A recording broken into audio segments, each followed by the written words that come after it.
All right, we'll get back to you on that. Back to you, Mr. Oyekoya. Do you perhaps see a comprehensive approach, or how do you think we can utilize this ministry that has been established, of course, in addressing, the open grazing problem? It's also expected to address the farmer header clashes, but we have on the Daily Independent, even Northern Youth, and members of the Middle Belt Forum saying this will not stop the farmer headers clashes. I also want you to touch on the privatization of ranches, because you also mentioned the use of ranches, if that's also, viable. As I said, it's a very good policy, but it all depends on the implementations. We always have good policies in Nigeria.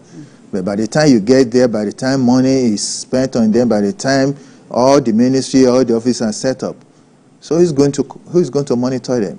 Whom are they going to be accounted for? Are we going to have another minister for livestock, or minister for livestock ministry? So I believe it's going to be a conflict between the Federal Minister of Agriculture and Federal Minister of Livestock. I believe it's supposed to have been a department or agency under the committee under the Minister of Agriculture. But the people advising the president, I get that is what they feel that they can do. But when you look at the set of people that are supposed to champion this thing, I don't think I'm seeing something positive coming out of it, like people like Jega, chairman of the APC. Come on. I believe the stakeholders should be carried along like the farmers. You don't have as much experience, or you expect farmers to be in that committee? I expect the farmers as a stakeholder to be part of the committee, or where the blueprint will come from, because, well, what does Jega know about agric? What does Ganduje know about agric? Let's not forget that consultations were made before the establishment of this. Well, either a consultation is made, what about the stakeholder? Are we not supposed to be part of the consultations?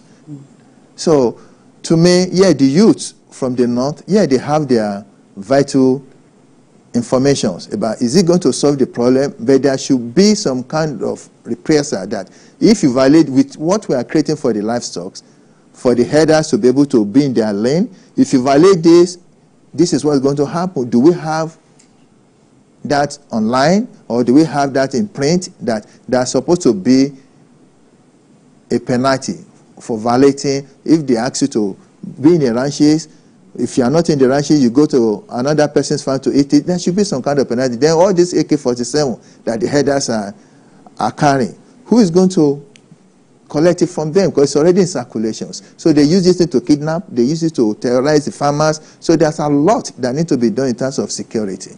So it doesn't really matter what someone has as a background when it comes to heading a ministry, because we know, of course, it's a political appointment, and we know how it is done. Even outside of the country, what's his name? This man that wrote Gifted Hands, this doctor that wrote Ben Carson was actually made, he's a Minister of Environment or something. He's quite different from what is, his specialty. So because certainly it's an appointment, and it's just for them to oversee and galvanize people to do that. But you're saying that there might be a clash between the Minister of Agriculture and Minister of Livestock, which of course is the contention. But looking at the fact that we have various research institutes specialized in crop development, like NIHOT, Forest Research Institute of Nigeria in Ibadan, we have RAIN, I think in the north we have ITA. You understand. So we do not have any significant one for livestock, except for one which is just having a semblance of it. So do you not feel that it's actually overdue for us to have it, and does not really matter who heads this department, who has this ministry? I understand that. I don't know the last time you went to all these research institutes you are talking about. It's a ghost of itself, because I've been there several times to buy some of this crop. You see that they ask you 3 months before you come back. So you can imagine I want to plant oil palms, and you ask me to book for 3 months. And by the time you get it, might be off-season, when the rain is already gone. So what we are trying to say that, you see the grass. Okay, so look at that issue, that setback for the institutes. Yes. They're supposed to advance on crop. Yes. Or the crop production that we have in Nigeria, crop management, etc. Even people from outside, some people from outside the country, they come to buy from some of these places. But you're saying that they're not exactly functional as they should be. So if we have that happening to agricultural sector, what about the livestock, which we don't even have something very similar to? So is that not enough need for us to have it, as a standalone? See, we are mixing something here. the livestock and crops, they all go hand in hands.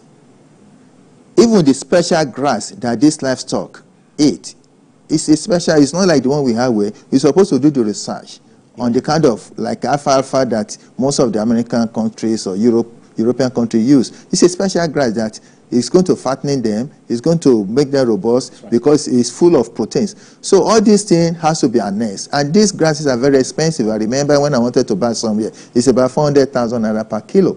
It's very expensive. So with all this thing, yes, definitely research and development is very important. I've been talking about it that we should be able to enhance on our research and development. Without research, there's nothing we can do much to get the grants for the livestock. All right, so back to you, Mr. Shitu. It's not the first time that we've had governors, northern governors especially, talk about the fact that the continuing insecurity, especially in the northern region, is as a result of a lack of political will. Do you perhaps see the establishment of this ministry as a move towards that? And if that is